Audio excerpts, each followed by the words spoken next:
Hello everyone! For those of you who don't know me, my name is Emily Earhart and I'm the music therapy intern with Omaha Music Therapy. And today I just wanted to take some time to talk to you about what music therapy is and maybe answer some of the questions you may have regarding what it is music therapists do. So I think we're going to do a series of videos down the road where I dive into specific populations and give you an idea of what music therapy looks like within each of those. But today I just want to talk about what music therapy is, give a brief background, brief history, and maybe share a story with you today. So music therapy is the profession where a board-certified music therapist uses music as a therapeutic tool to help clients achieve non-musical goals. Now that can look a lot of different ways. One of the coolest parts of this profession is that no day looks the same. And I think that's because music therapy is personalized to clients' specific goals and their music preferences. So every day looks different, and I think it's one of the most exciting aspects of this profession.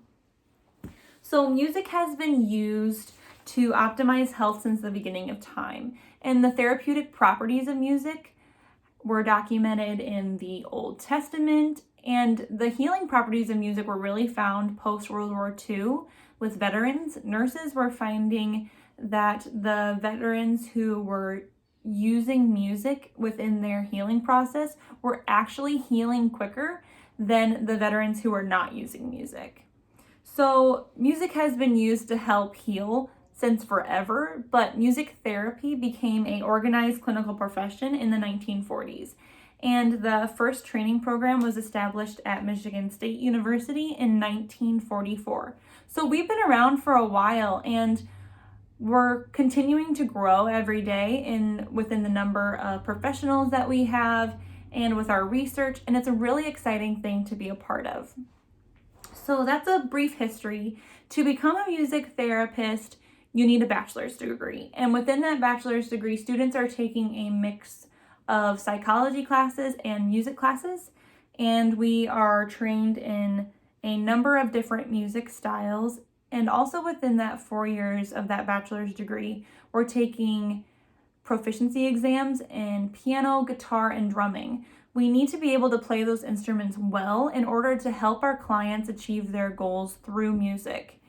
Another aspect of that bachelor's degree is we are taking practicum courses during that time, and that just means we're out in the field achieving clinical hours. So that's what the degree looks like, and a part of the degree is being put in an internship, and it can be from 6 months to a year. That's what I'm doing right now, my internship. And the plan is to be done at the end of May. And once I'm done getting my 1,200 clinical hours, I am able to take the board certification exam. And once you pass your exam, you receive the credentials MTBC, Music Therapist Board Certified. It's very exciting. And in order to keep those credentials, you have to achieve 100 credits of continuing education within a 5-year cycle. And that's just to keep us professionals accountable, to hold us accountable, and to really allow us to keep learning and to keep growing as human beings and as professionals. So that's kind of what the schooling part looks like for music therapy. Now, music therapy can be found in a lot of different settings, and we can work with a lot of different people, from incarcerated peoples to being in a mental health facility, in a hospital, in a special education classroom. We are able to help a lot of different people. And within those specific populations and settings, we're using music therapy to enhance the emotional, psychological, physical, and spiritual well-being of our clients. Now, with Omaha Music Therapy, the specific populations we're working with currently are children and adults with disabilities. We work a lot with hospice patients. We have someone who has a traumatic brain injury. We work with Alzheimer's and dementia patients, and we work with early childhood education. So those are the specific populations I'm going to talk about at a later time.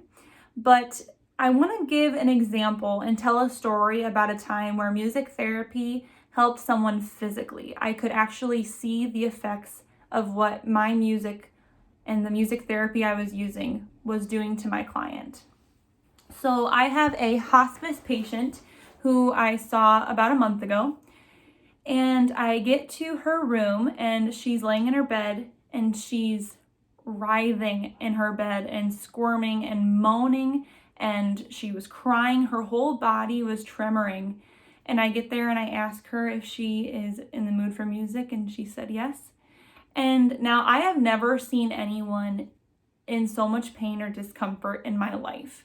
It was really kind of alarming. And so I immediately grab my guitarlele and I start playing her preferred music. And I used her relaxing preferred music to really help bring that agitation level down. And so I began playing her preferred music, and immediately her body relaxed. She wasn't crying or moaning. Her face muscles relaxed visibly, and the tremoring decreased.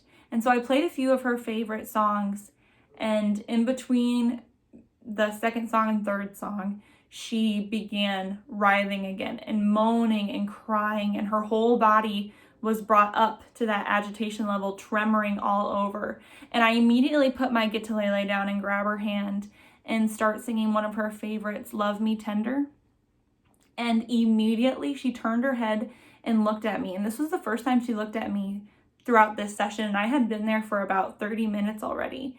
And so I'm grabbing her hand, I'm singing Love Me Tender. She looks at me and she starts singing along with me.